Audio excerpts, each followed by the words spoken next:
Civilisation यानी सभ्यता, ये एक ग्रीक वर्ड है जिसका मतलब है एक ऐसी कंडीशन जिसमें कोई भी सोसाइटी, जैसे कहें तो ह्यूमन सोसाइटी, काफी आधुनिक हो, उनके पास अपना विज्ञान हो जो उन्हें एक बेहतर भविष्य की ओर ले जा रहा हो, एक बेहतर सरकार जो उन्हें सही दिशा दिखा रही हो, और सबसे बड़ी चीज नॉलेज हो।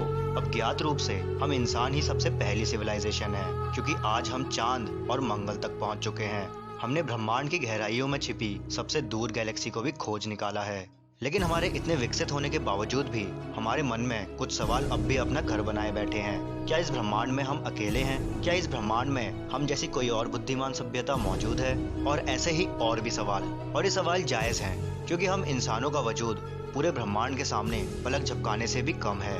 हमारे ब्रह्मांड की आयु अनुमानित रूप से 13.8 अरब वर्ष है, और इसकी तुलना में पूरी मानव सभ्यता का वजूद केवल 0.015% है। लेकिन अगर हम इंसान अपने समय काल को देखें तो काफी कम समय में हमने अपने आप को काफी विकसित कर लिया है। अफ्रीका के जंगलों में जंगली जानवरों का शिकार करने से लेकर पूरी धरती पर अपना वजूद कायम किया है, और वो भी इतने कम समय में। हम ह्यूमंस वो इकलौती स्पीशीज हैं जिन्होंने हर असंभव को भी संभव बनाया है। लेकिन मानव सभ्यता का विकास ब्रह्मांड की दृष्टि से उतना भी आधुनिक नहीं है।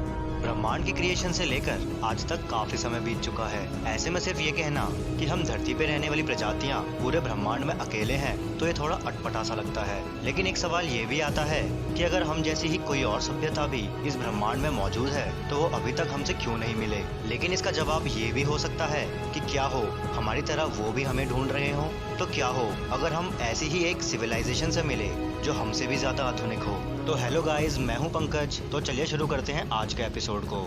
साल 1964 में एक सोवियत एस्ट्रोनॉमर निकोलाई कार्डशेव ने एक हाइपोथेटिकल थ्योरी को दुनिया के सामने रखा, जिसके जरिए सभी सिविलाइजेशन को 3 कैटेगरीज में डिवाइड किया गया है, जिसे आज हम कहते हैं द कार्डेशेव स्केल। ये स्केल बेसिकली किसी भी सभ्यता द्वारा ऊर्जा को उपयोग किए जाने पर आधारित है। साल 1964 में निकोलाई कार्डेशेव ने सभ्यता के इन तीनों लेवल्स को विस्तार से बताया, जिनमें से सबसे पहला है टाइप 1 सिविलाइजेशन। इन्हें हम प्लेनेटरी सिविलाइजेशन भी बोल सकते हैं। टाइप 1 सिविलाइजेशन उन सारी ऊर्जा का उपयोग करने के काबिल होंगे जो उनके प्लेनेट पे उनके सूरज द्वारा भेजी जाती है। जैसे कि हमारा सूरज अनुमान के मुताबिक 700 करोड़ एनर्जी एमिट करता है। लेकिन क्या हम इंसान इतनी एनर्जी को यूज कर पाते हैं? वेल, नहीं। और इसी वजह से हम टाइप 1 सिविलाइजेशन से भी निचली सिविलाइजेशन में आते हैं, और वो है टाइप 0। जी हाँ, इस टाइप को फेमस एस्ट्रोनॉमर कार्ल सागन ने बनाया था।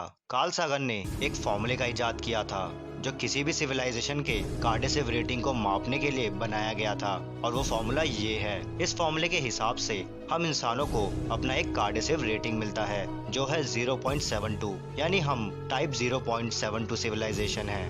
7.5 अरब की पॉपुलेशन होने के बावजूद भी हम टाइप 0.75 सिविलाइजेशन में ही आते हैं। लेकिन थियोरेटिकल फिजिसिस्ट मिचियो काकू का ये मानना है कि मानव सभ्यता आने वाले 100 सालों में टाइप 1 सिविलाइजेशन बन जाएगी। लेकिन जिस हिसाब से हम तेजी से टेक्नोलॉजी में एडवांसमेंट कर रहे हैं, हमें टाइप 2 बनने में कई हजार साल लग जाएंगे और टाइप 3 बनने में कई लाख साल। लेकिन अच्छी बात यह है कि हम आने वाले 100 सालों में टाइप 1 सिविलाइजेशन के पायदान पर पहुंच जाएंगे, और ये मानव सभ्यता के लिए एक बहुत बड़ा कदम होगा। टाइप 1 सिविलाइजेशन बनने के बाद हमारे ग्रह पे हमारा पूरा कंट्रोल होगा। हम क्लाइमेट को अपने हिसाब से बदल पाएंगे। हम अपने ही प्लेनेट पे माउंटेन्स और रिवर्स को अपने हिसाब से क्रिएट कर पाएंगे, और इसके अलावा भी हम कई सारी चीजें करने के काबिल होंगे जिसके बारे में हम आज सोच भी नहीं सकते। लेकिन इतना सब कुछ हासिल करने के बावजूद भी हम टाइप 2 सिविलाइजेशन के सामने किसी चींटी से कम नहीं होंगे। टाइप 2 सिविलाइजेशन, जिसे स्टेलर सिविलाइजेशन भी कहा जाता है, टाइप 2 सिविलाइजेशन अपने सूरज से निकलने वाली सारी ऊर्जा की खपत करने में काबिल होंगे, और इसके साथ ही ये अपने सोलर सिस्टम के सभी प्लैनेट्स को कॉलोनाइज करने के भी काबिल होंगे।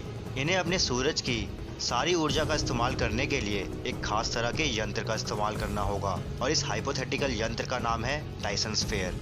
ये नाम थियोरेटिकल फिजिसिस्ट फर्मन डायसन के ऊपर रखा गया है, जिन्होंने 1960 में इस यंत्र का आइडिया लोगों तक पहुंचाया था। सिर्फ इतना ही नहीं, टाइप 2 सिविलाइजेशन अपने सौर मंडल के प्लैनेट्स को अपने मनमर्जी के हिसाब से ढालने में सक्षम होंगे, और अपने सोलर सिस्टम से बाहर ट्रेवल करने में उन्हें सिर्फ कुछ ही मिनट लगेंगे। इस सिविलाइजेशन के पास जो टेक्नोलॉजी की नॉलेज होगी और जो पावर्स होंगी वो वाकई में हमारी सोच से भी परे होंगी। वैसे हमें इतनी ऊर्जा की आवश्यकता क्यों होगी? वेल, जिस हिसाब से जनसंख्या बढ़ रही है, डिमांड्स भी उतनी ही बढ़ती जा रही है। तो आप खुद सोचिए कि आज से 1000 साल बाद मानव सभ्यता की आबादी कितनी ज्यादा बढ़ जाएगी। बस शर्त ये है कि कोई ऐसा पेंडेमिक ना आ जाए या फिर वर्ल्ड वॉर 3 ना हो जाए। तो बढ़ती हुई आबादी की जरूरतों को पूरा करने के लिए हमें ऊर्जा की आवश्यकता होगी। हमारे सन का टोटल एनर्जी आउटपुट है 384 जोटावॉट्स, यानी कि 384 के पीछे 24 जीरो।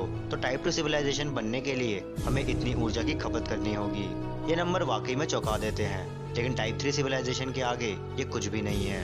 टाइप 3 सिविलाइजेशन, जिसे गैलेक्टिक सिविलाइजेशन भी कहा जाता है, और इसके नाम से ही आपको आइडिया हो गया होगा कि ये सिविलाइजेशन की टेक्नोलॉजी या पावर्स गैलेक्टिक लेवल की होंगी।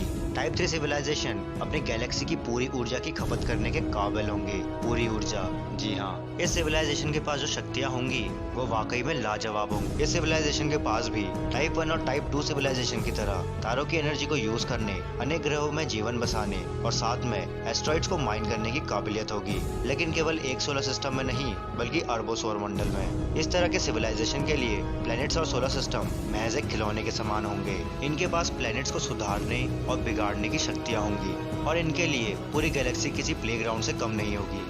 यहाँ फिर एक सवाल आता है कि अगर ऐसी कोई सिविलाइजेशन असल में है तो अभी तक उन्होंने हमें क्यों नहीं ढूंढा। इसका जवाब ये हो सकता है कि उनके लिए हम किसी चींटी से कम ना हो। जिस तरह हम जमीन पे चल रही चींटियों पे ध्यान नहीं देते, वैसे ही वो भी हम पे ध्यान ना दे रहे हों, या फिर हम उनके किसी काम के ना हो। यहाँ एक सवाल और आता है कि जब इस प्रकार की कोई सिविलाइजेशन अपनी एनर्जी के यूज के लिए अपनी गैलेक्सी के सारे तारों को डायसन स्फीयर बना के ढक दे, तो क्या उस गैलेक्सी को बाहर से ऑब्जर्व कर पाएंगे? बिल्कुल नहीं, क्योंकि उसके सितारों की रोशनी ऑब्जर्वर तक कभी पहुंच ही नहीं पाएगी। तो एक तरीके से बोला जाए तो ये गैलेक्सी पूरी तरीके से अदृश्य हो जाएंगी, जो हमारे ब्रह्मांड में कहीं नजर नहीं आएंगी। वेल, हमारे यूनिवर्स में भी ठीक ऐसी ही एक जगह है जिसे हम कहते हैं द ग्रेट वॉइड, जो करीब 33 करोड़ लाइट ईयर्स में फैला हुआ है, और ये ब्रह्मांड का सबसे बड़ा वॉइड है। वॉइड मतलब खाली जगह। यूनिवर्स की इस जगह पे पूरी तरीके से अंधेरा छाया हुआ है। वैज्ञानिकों के अनुसार यहाँ करीब 2000 गैलेक्सीज को होना चाहिए था, लेकिन आज तक वैज्ञानिकों को यहाँ केवल 60 गैलेक्सीज ही देखने को मिली हैं, जो कि देखने में काफी अजीब है। तो क्या ऐसी पॉसिबिलिटी हो सकती है कि बाकी की गैलेक्सीज भी वहीं हो, लेकिन वहाँ किसी टाइप 3 सिविलाइजेशन का वास हो, जो कि सभी गैलेक्सीज को अपनी एनर्जी कंजम्पशन के लिए यूज कर रहे हों? तो आपको क्या लगता है, आखिर ये सिविलाइजेशन एक्चुअली में एग्जिस्ट करती है, या फिर ये सिर्फ एक हाइपोथेसिस है? मुझे कमेंट में जरूर बताएं। वीडियो पसंद आए तो वीडियो को लाइक, और ऐसी और वीडियोस के लिए चैनल को भी सब्सक्राइब कर दीजिए। मिलते हैं न्यू वीडियो में, तब तक के लिए गुड बाय।